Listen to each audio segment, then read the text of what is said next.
Hi there, and many thanks for the chance to be with you at AI for IA. My name is Geoff Mulgan. I'm a professor at University College London. I've worked in and around AI for many years as an investor, a funder, as a proposer of policies.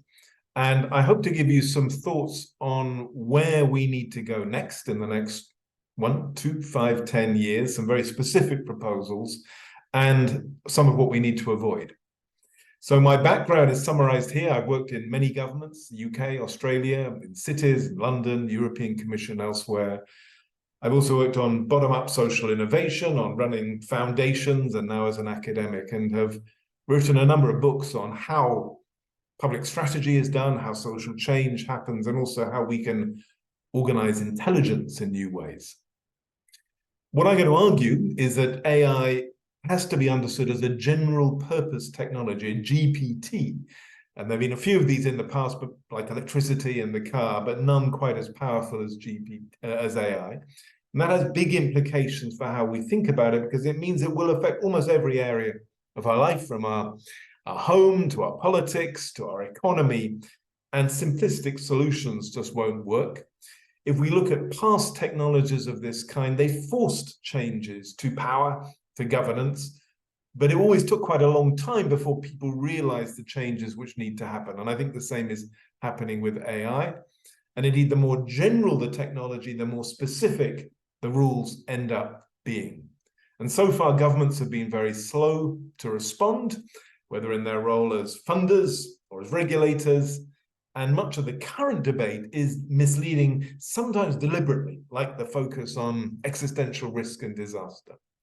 So what are we talking about? I mean, we're familiar with all of these technologies around us, from Amazon Echo to automated factories to ChatGPT to driverless cars.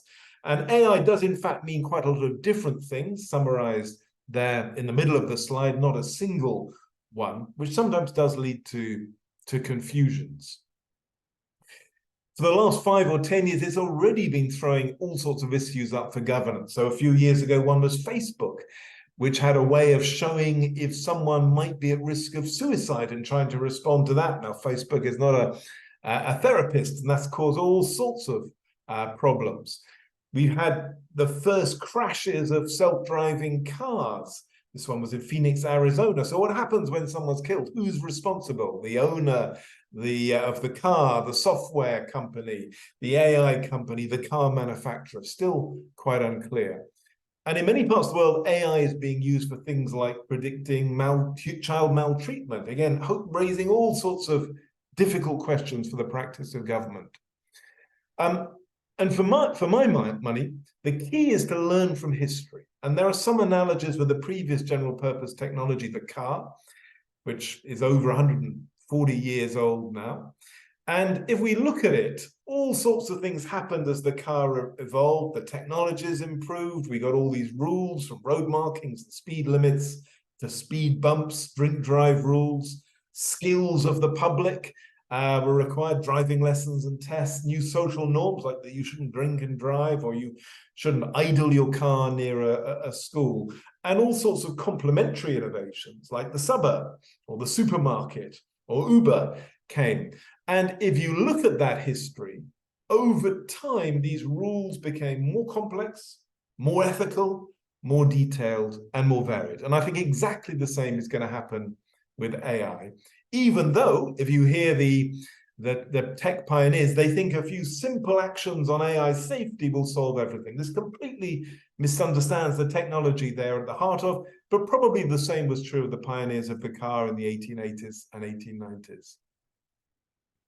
Now, we're already seeing some of the sort of crises you can have. In the UK, 3 years ago, AI was used to mark kids' exams with such huge backlash. Thousands of children marched on the streets demanding down with the algorithm. In the Netherlands, the government resigned because of problems with AI in welfare. So already we're beginning to see the tensions which AI can bring to governance.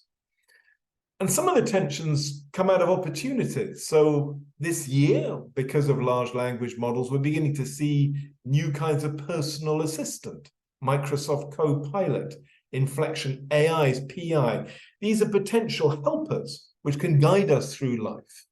At the moment, they're aimed very much at the high end of the market, but I think it's possible to imagine these could be really useful for the frail elderly, for teenagers struggling with life decisions. And yet at the moment, very few governments actually investing to shape the technology in the direction we need.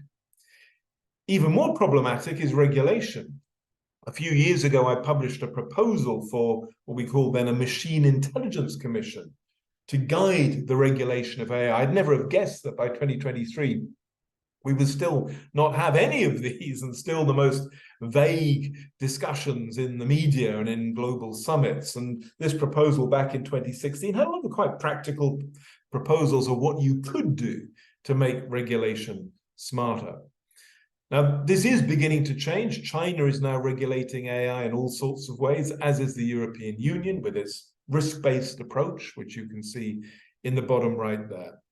And what I argue is that we need to think in really a multi-dimensional way about what is to happen. And this is probably the crucial slide I would ask you to focus on. If you think about the next 5 or 10 years of governance in AI, on the left are some of the harms which people are worried about: misinformation, bias, dangers for critical infrastructures, people losing their jobs, new kinds of monopoly from OpenAI or Google, abuses of privacy, and so on. And these manifest in the domains listed in the middle. It could be worries about the media, or about elections, or about health, or about warfare, or about finance. And they're quite different issues in each of those domains. And then on the right are just some of the governance actions which can be used. You can make things illegal, you can ban them, you can test them out, you can license them, you can have voluntary codes, you can try and inform the public. All of these will be necessary. And indeed, if you multiply these columns together, you get a cube, probably with 1,000 cells in it, all of which will need somewhat different approaches. And my frustration is that much of the AI debate is still incredibly simplistic. As I say, it's just about simple safety rules, as if that's all that matters. And my prediction is within 2 or 3 years, this will be how we think about the issues in much more fine-grained, particular, specific ways. What kind of harm we worried about, in what domain, with what possible responses. Now, to help us there, I argue in the near term, we need what we've called a GAIO, a Global AI Observatory. The model for this, in some ways, is the IPCC, which helped the world observe climate change, helped the world think about what would be necessary to act and prevent catastrophic climate change. And we need something very similar for AI. At the moment, there is no shared analysis of what is happening, what could happen, what threats lie ahead. And me and some colleagues have made detailed proposals for this global AI observatory, a standardized incident reporting database, so when the problems come, they are gathered and reported, registries of the most powerful AI systems, a shared body of data and analysis on what is happening to AI in education, in health, in politics, and providing governments with their options for regulation. Many of them just don't have enough knowledge to know what they should be doing. So we need some pooling of ideas, options, and methods. And then finally, as with the IPCC, some orchestration of global debate so we can come together and discuss what needs to be done and why and who's going to do it. Now, at the moment, there's a lot of hot air around AI. There's a lot of vague talk of existential threats and disaster, which in some ways is a deliberate distraction from practical action now. Many of the big companies are encouraging this. And for me, the test is whether they will support something like a GAIO, some kind of AI observatory. If they won't, then I think we've probably got pretty good reason to be skeptical of whether they're being entirely honest, whether they really are as concerned about the public interest. So, to summarize, AI is a general purpose technology. That means it's going to be very complicated in its effects, and you should be doubtful, skeptical of any simple suggestions. Governments need to become much smarter at how to govern it, learning how to govern, how to commission, how to procure, how to shape the technology, and how to regulate it. And I think we need to focus on the present, the technology in the present. And although there are all sorts of big issues and threats 2, 5, 10, 30 years into the future, if we only focus on those and don't attend to the present, then we're being mugs in a way. We're being taken for fools. So I hope that gives some flavor of an approach to AI, some of what needs to be done, and in particular, the governance landscape, which needs to be filled in if we're going to get the best of these very powerful, very impressive, very exciting technologies, and not too much of the worst. Thank you and good luck.